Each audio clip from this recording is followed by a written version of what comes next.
Want thicker, healthier hair without spending a fortune on fancy products? Here's a simple trick you can try right at home. Rosemary water.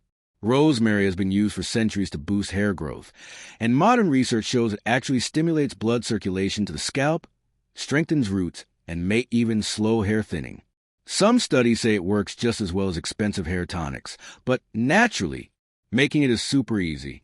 Take a handful of fresh rosemary leaves, boil them in 2 cups of water for about 10 minutes, then let it cool. Strain the water and pour it into a spray bottle. After shampooing, spritz it directly onto your scalp, massage it gently, and leave it in. Do this 3 to 4 times a week, and within a month you'll notice stronger strands, less hair fall, and that gorgeous natural shine. The best part? It's 100% natural, smells amazing, and costs basically nothing. So, before you buy another pricey miracle serum, try this for 30 days. Your hair might just thank you with the best glow-up ever.